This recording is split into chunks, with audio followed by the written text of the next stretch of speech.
The Rambling Geordie. Welcome back, everyone. Let's talk about Ceuta, because if you ask me, the whole thing was a test run, and Europe showed just how soft it really is. Now, tens of thousands of people, somewhere between 50 and 60,000, poured across the border from Morocco into Ceuta, tiny Spanish enclave on the border of Morocco, within a matter of hours. Okay, this wasn't done over weeks or months. You're talking hours.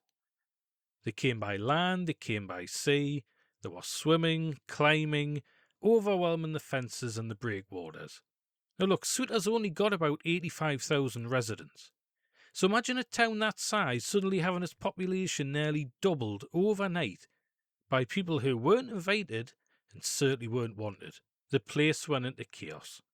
Shops were boarded up and shut, locals stayed indoors, streets were packed, reports of fights, stabbings, tension everywhere. I mean, the people who lived there, they said they felt under siege in their own home.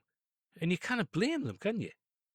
Spanish authorities had to deploy the military, and I've got to say, it seemed to be against their fucking better judgment. While this was all going on, of course, you've got the lefties cheering for it, and apparently more than 50 of these people died, maybe as high as 70, most due to drowning and in the scramble.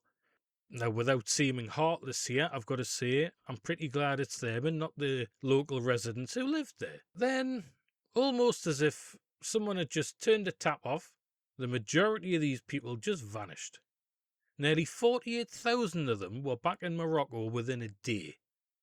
They walked back, they were escorted back, or they just turned around and left. 1 minute the enclave was flooded, the next, most of them are gone like the tide going out. Now, I'm not daft and neither are you. But when an army wants to test the walls of a city, they don't send the full invasion force first, do they? They send a probing attack, a sudden, concentrated push against one section of the defences. They watch how fast the garrison reacts, how thin the lines really are, how long it takes for reinforcements to arrive, what the political leadership does under the pressure, and how the rest of the alliance responds. Then they pull back, study the results, and decide when and where to hit harder next time. I'm sorry, but to me that is exactly what this looked like. Morocco's got form for this as well, by the way, for using migration as a weapon. They did a smaller version of the same thing in 2021, when they were annoyed with Spain over the Western Sahara business. They opened the taps, let 8 or 10,000 through, made their point, then closed them again. This time the numbers were on a completely different scale, and once the political message had been delivered, most of the people were gone. Now that doesn't look like a spontaneous wave of desperate people who finally reached safety, does it? It looks coordinated. It was turned on and then turned off again. So ask yourself this, right?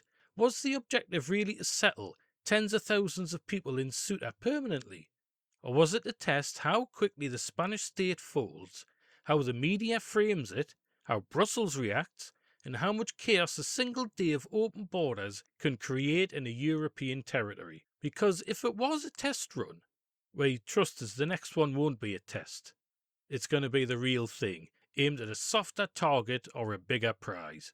And once again, the ordinary people living on the front line, the ones whose streets got flooded, whose families got attacked, whose shops were shut, who felt nothing but fear, they got left to deal with the consequences, while the politicians issue statements and the rest of Europe just looks the other way.